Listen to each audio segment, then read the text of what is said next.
प्यारे भाइयों और बहनों, कल का सत्संग आप सभी के सहयोग से संपन्न हुआ। जय हो बहन, जय हो।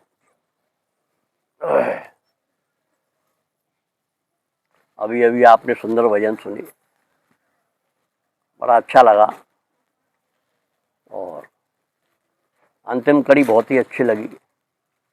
गुरुदेव की बन गई सत्संग कराएं, बहुत अच्छा। और वास्तव में रियल बात है, अगर सत्संग न होता, यहाँ आते नहीं तो कौन हम आपको जानते कि आप हमको जानते। तो बड़ी अच्छी व्यवस्था हुआ करती है, भगवान की विशेष कृपा है।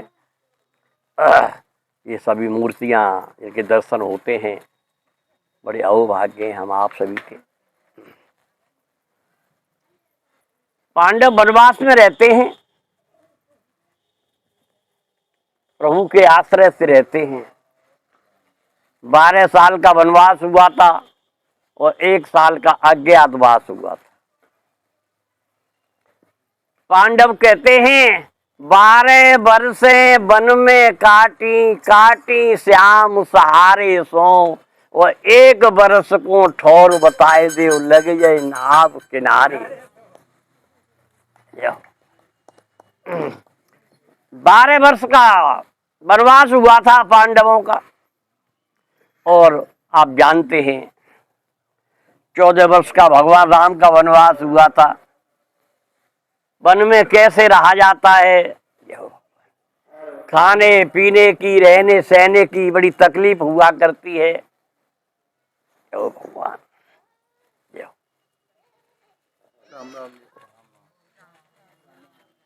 पांडव 12 साल वन में रहे, लेकिन दुर्योधन ने हस्तिनापुर में तो परेशान किया ही था, वनवास में भी चैन न लेने दिया। सीमा हुआ करती है, कष्टों की सीमा होती है। दुर्योधन ने वहां भी न माना। एक दिन दुर्योधन के दरबार में बेटा बैठ जाओ लाला, ए लाला। एक दिन हस्तिनापुर में दुर्योधन के दरबार में दुर्वासा ऋषि पधारे। बड़ी उसने सेवा की दुर्वासा ऋषि की। दुर्वासा ऋषि बड़े क्रोधी थे, ब्राह्मण थे और बड़े ही विकट के तपस्वी थे, लेकिन गुस्सा भी उन्हें बहुत आता था। इस भय से उसने उनका स्वागत सत्कार किया, कहीं क्रोधित न हो जाएं, इस वजह से बड़ा सम्मान किया। दुर्वासा के साथ अनेक शिष्य थे, काफी दिनों तक हस्तिनापुर में रहे, स्वागत सत्कार हुआ। जब चलने लगे तो दुर्योधन ने कहा, गुरुवर, जैसी आपने हम पर कृपा की है, मानव की जलन बोला करती है, उसकी वृत्ति बोला करती है, उसकी सोच बोला करती है। जैसा वो सोचता है वो वाणी पर मुखरित हो जाया करता है। उसने कहा, गुरुवर, जैसी कृपा आपने हम पर की है, वैसे ही हमारे बड़े भाई युधिष्ठिर महाराज जंगल में विराजमान हैं, आप उनको भी दर्शन दीजिएगा। उसकी कामना ये न थी कि ये संतों के दर्शन होंगे, अच्छा होगा। उसकी भावना ये थी कि सम्मान कर न पाएगा युधिष्ठिर, और ये क्रोधी संत हैं, हो सकता है श्राप दे दे तो मेरा रास्ता साफ हो जाए। जैसे मानव की सोच हुआ करती है, जैसी उसकी वृत्ति हुआ करती है, वो वैसे ही कार्य करता है। हाथ जोड़ करके दुर्वासा ऋषि से कहा, महात्मन, आप हमारे भाई यों को दर्शन दें, और एक बात का ध्यान रखें, आप दोपहर के समय जाएं, जब वो खाना पीना खा करके निवृत्त हो जाए। ऐसा उसने क्यों कहा? द्रौपदी के पास एक पात्र था, एक बटलोई थी, जिसमें भोजन पकता था वनवास काल में, और उस बटलोई की ये प्रभुता थी, क्षमता थी कि जब तक रसोई बनाने वाला भोजन न कर लेगा, तब तक कितने भी लोग आ जाएं, हजारों आ जाएं, बटलोई का भोजन समाप्त नहीं होगा। ये सूर्य भगवान का वरदान था। सूर्य भगवान ने प्रसन्न होकर के द्रौपदी को ऐसा पात्र दिया था, इसे जंगल में रह करके आराम से समय व्यतीत हो जाए।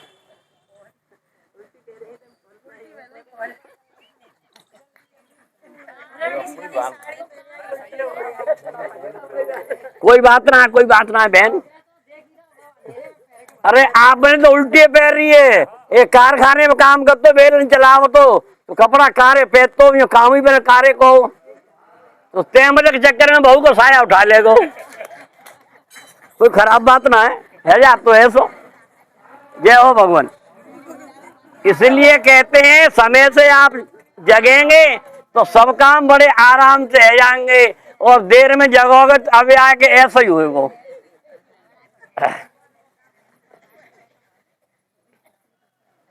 तो बटलोई प्राप्त थी द्रौपदी को, सूर्य भगवान का आशीर्वाद था। उसने इस आशय से कहा था दुर्वासा ऋषि से कि दोपहर के समय जब भोजन से निवृत्त हो जाएगी द्रौपदी तो फिर इंतजाम कैसे होगा भोजन का, और जब इंतजाम न होगा तो श्राप ऋषिवर दे देंगे, मेरा काम सही हो जाएगा। इसी पर्पज से, इसी उद्देश्य से उसने दुर्वासा ऋषि से कहा कि गुरुवर आप ठीक दोपहर को जाएं। गुरुवर गए, दर्शन दिए वन में जाकर के। युधिष्ठिर महाराज ने भाइयों सहित सम्मान किया दुर्वासा ऋषि का, चरण बंदन किया, प्रक्षालन किया चरणों का। कहा मुनिवर आपके दर्शन पा करके हम धन्य हो गए। राजा दशरथ ने भी यही कहा था विश्वामित्र से, स्वयं पखार करो अति पूजा और मौसम भाग्य आज नहीं दूजा। मैं बड़ा भाग्यशाली हूं मुनिवर, आप मेरे घर पधारे हैं। तो संत का आगमन जो हुआ करता है, चाहे महल हो चाहे कुटीर हो, पवित्र हो जाया करता है उनके चरण बंदनों के पढ़ने से। बड़े प्रसन्न हुए युधिष्ठिर महाराज। दुर्वासा ने कहा युधिष्ठिर भूख लगी है, दोपहर का समय है और हम अभी नदी से स्नान करके के आते हैं, आप भोजन की व्यवस्था करें। दोपहर का समय था, जैसा दुर्योधन ने कहा था। उन्हें क्या पता था इसकी बात में छल है, छल से कह रहा है ये। वे दोपहर के समय ही गए।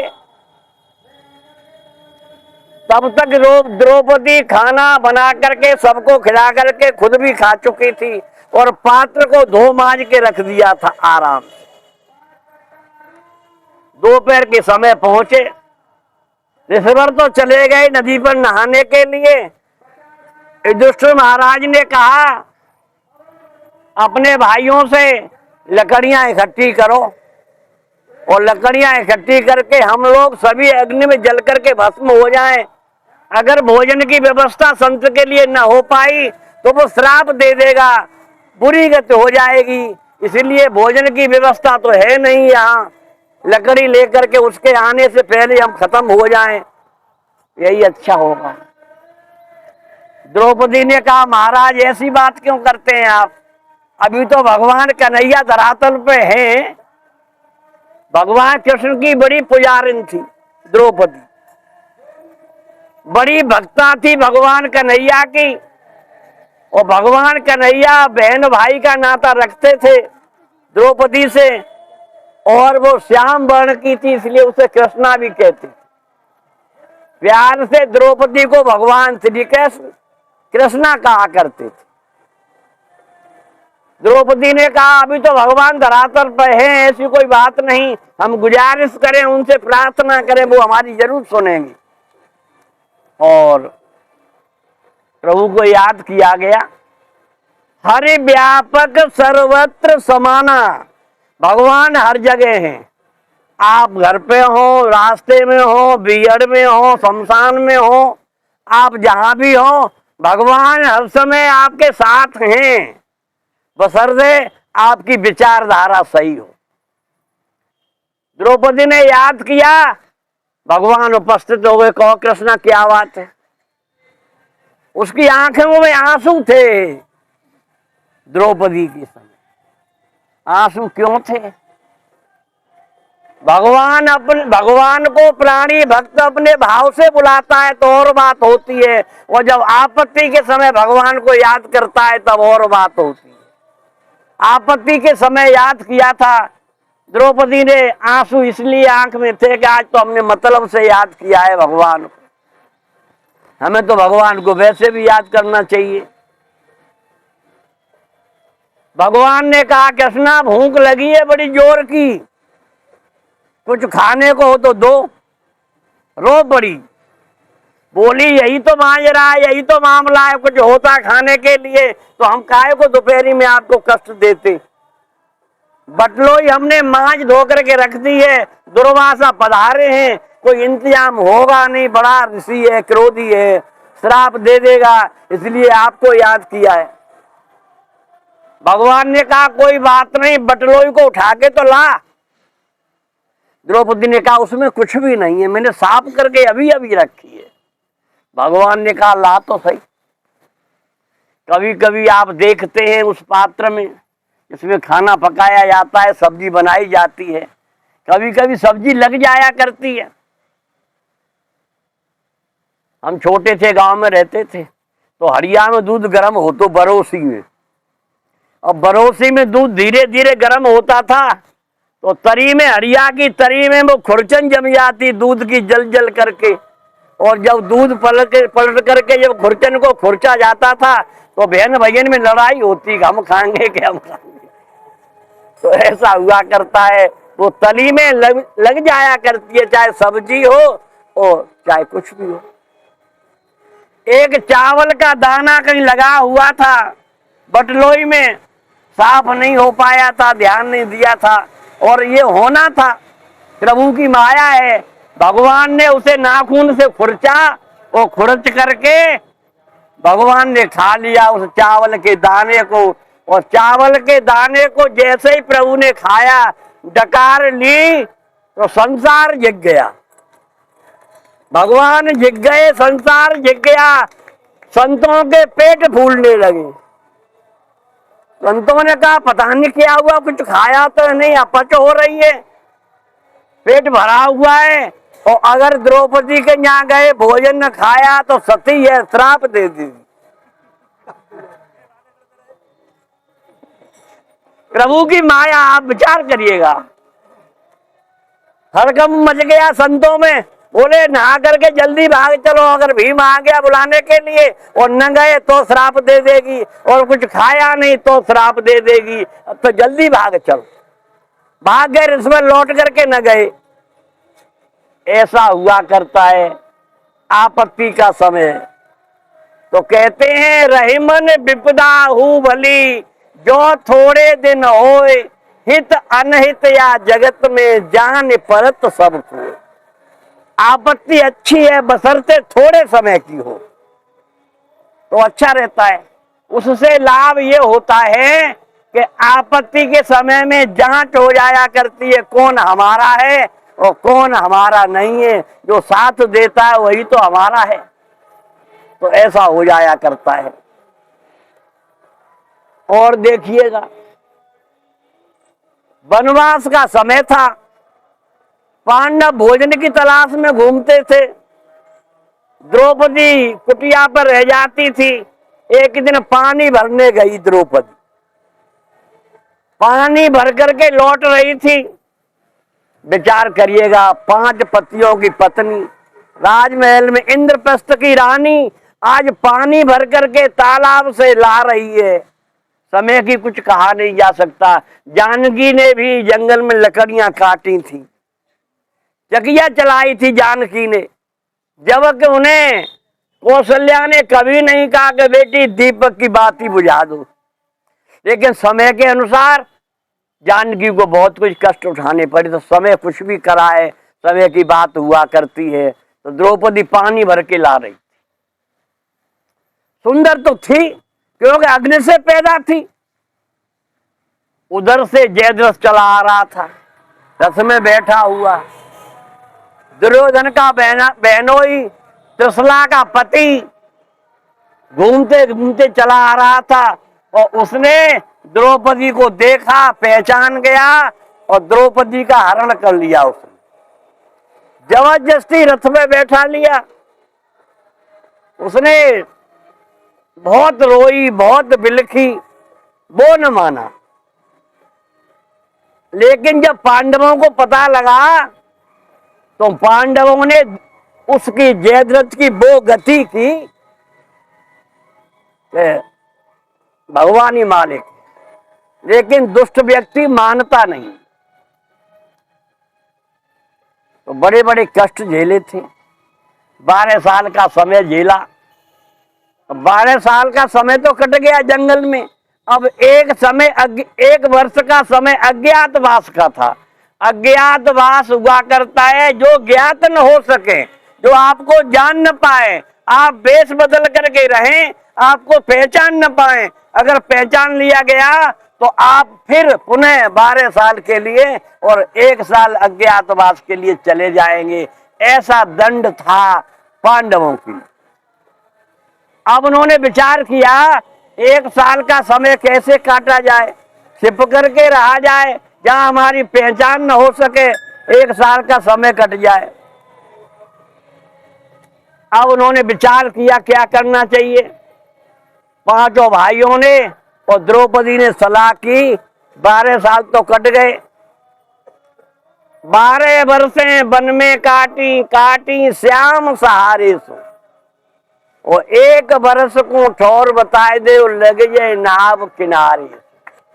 नाव किनारे का अर्थ है कि समय पूरा हो जाए प्रभु आपकी छत्र छाया में।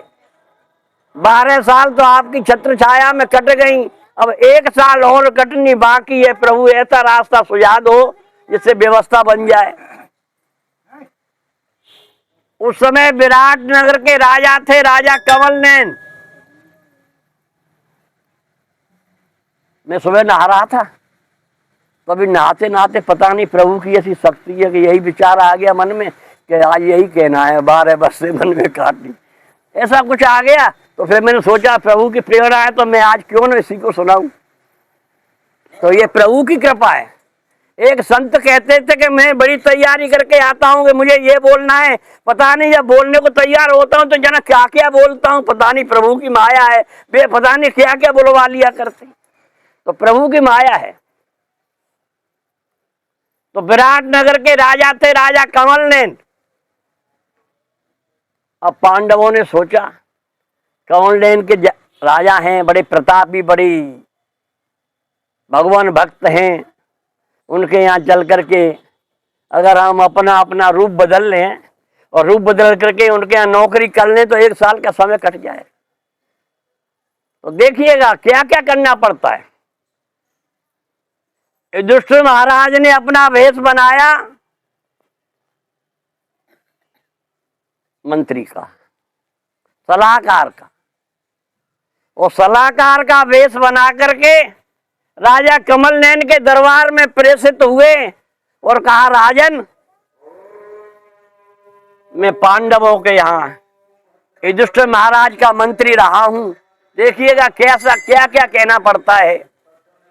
उन बेचारों का वनवास हो गया, हम दर दर के भिखारी हो गए, अब हम आपके यहाँ आए हैं, आप ऐसे महान प्रतापी राजा हैं, विचार है कि शायद आपके यहाँ रह करके हमारा कुछ समय व्यतीत हो जाए तो हम भी जो राजा पांडु के पुत्र पांडवों का सहयोग किया करते थे आपके साथ भी वही क्रियाकलाप किया करेंगे, आपको सलाह दिया करेंगे और आपके साथ सार फांसे शतरंज खेला करेंगे। अगर आपकी अनुमति हो जाए तो हम एक कार्य करें। राजा कमल ने विचार किया ठीक है, पांडव तो चले ही गए हैं वनवास को, तुम्हें जरूरत है तो तुम मेरे यहाँ आ जाओ। तो युधिष्ठिर सचिव बने, मंत्री बने राजा कमल नैन के, और वहां वो रहने लगे आराम से। अब भीम आए। भीम ने सोचा मैं नौकरी करूंगा तो मेरा पेट तो भरेगा नहीं, भाई शरीर जितना बड़ा होता है 10,000 हाथी की जिसमें ताकत है वो भोजन तो करेगा ही। अब उसने सोचा मैं नौकरी करूंगा तो पेट तो भरेगा नहीं मेरा, इसलिए मैं रसोइये का काम अच्छा रहेगा, बनाऊंगा, खाऊंगा, अपने हाथ से कोई रोकने वाला तो होगा नहीं। रसोइये का रूप बना करके कमल नयन के दरबार में उपस्थित हुए। कहा राजन, बड़े अस्त्रपूर्त नेत्रों से भीम ने कहा राजन क्या बताएं, वो भला उन पांडवों का, उनके यहाँ रह करके मैं रसोइया था, भोजन बनाने की बड़ी कुशलता है मेरी, और मैं कभी परेशान न रहा उनके राज्य में। दुखी हूं, वे बेचारे जंगल चले गए और मैं दर दर का भिखारी हूं। आपकी कृपा हो जाए तो आपके हमें भोजन बना दिया करूं, मैं भोजन बनाने में बड़ा कुशल हूं। बेटा बैठ जा लाला।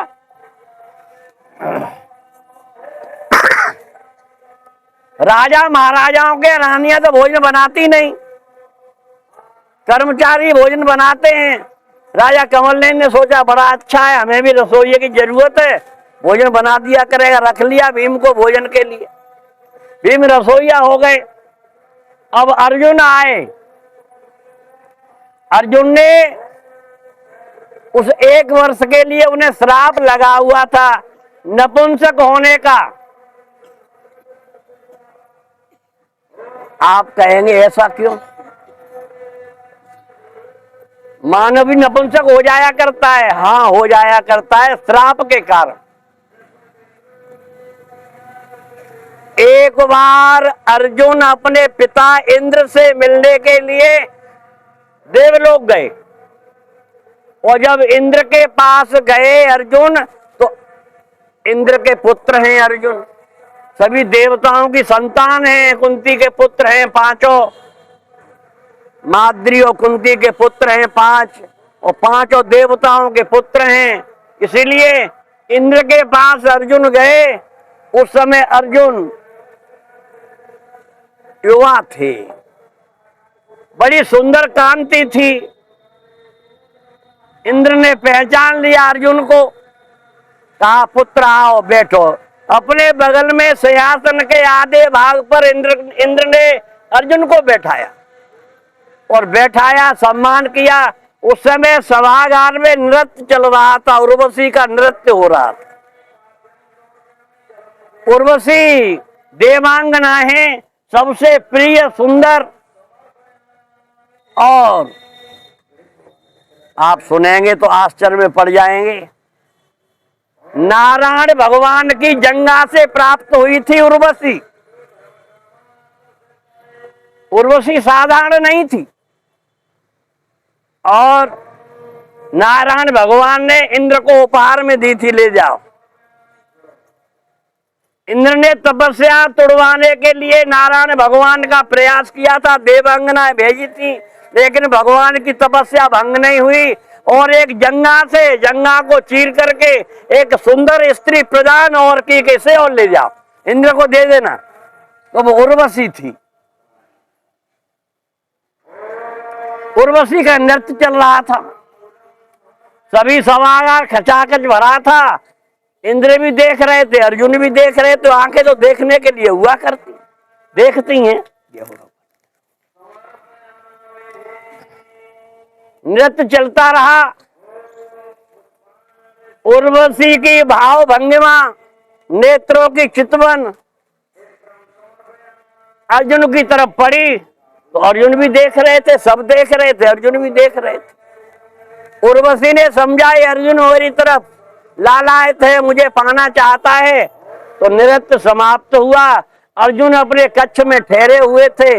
रात्रि के समय वो उर्वशी गई अर्जुन के पास और समागम की लालसा की, समागम के लिए प्रार्थना की, अर्जुन मैं तुम्हारे साथ समागम करना चाहती हूं। अर्जुन ने कहा देवी आप हमारे पुरुरवा से महान पूर्वजों की पत्नियां रही हैं, हमारे पुरखों की रखेल रही हैं आप, इसलिए आप हमारे लिए एक माता के समान हैं, और हम माता के समान मैं तुम्हारा आदर करता हूं, सम्मान करता हूं। आप मुझसे समागम की इच्छा न करें। द्रौपदी ने उर्वशी ने बहुत कहा, अर्जुन टस मस न हुआ। तब उर्वशी ने श्राप दे दिया अर्जुन को, मैं तुझे श्राप देती हूं, तू 1 साल नपुंसक होके रहेगा। ये उर्वशी का श्राप था।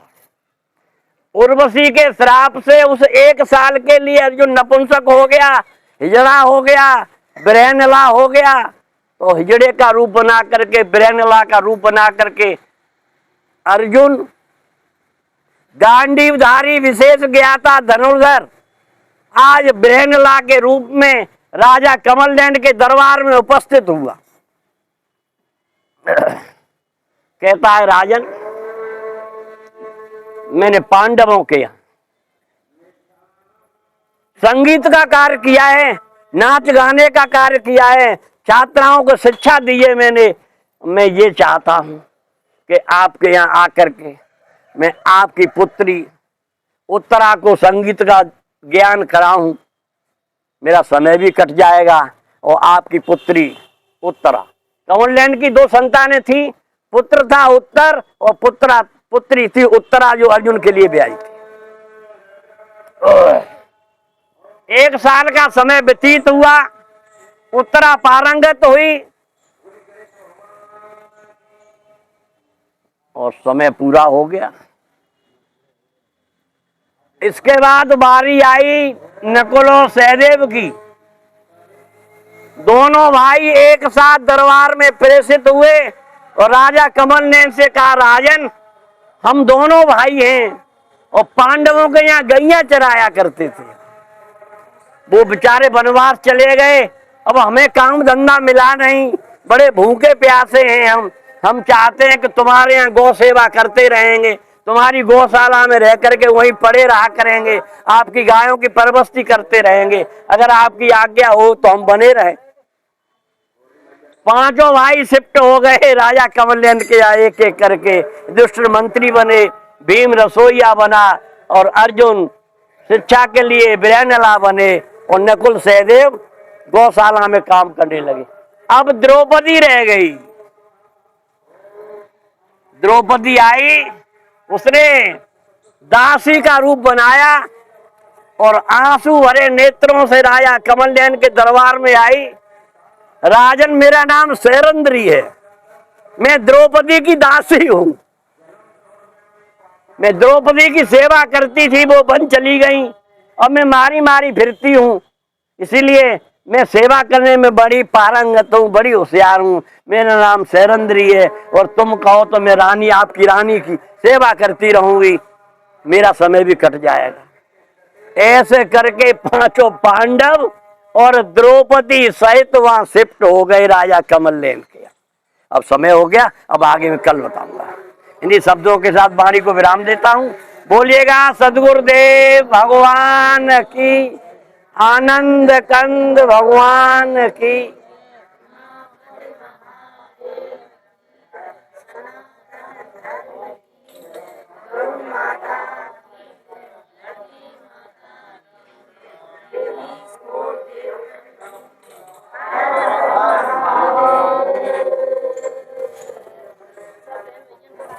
राम ही राम, राम।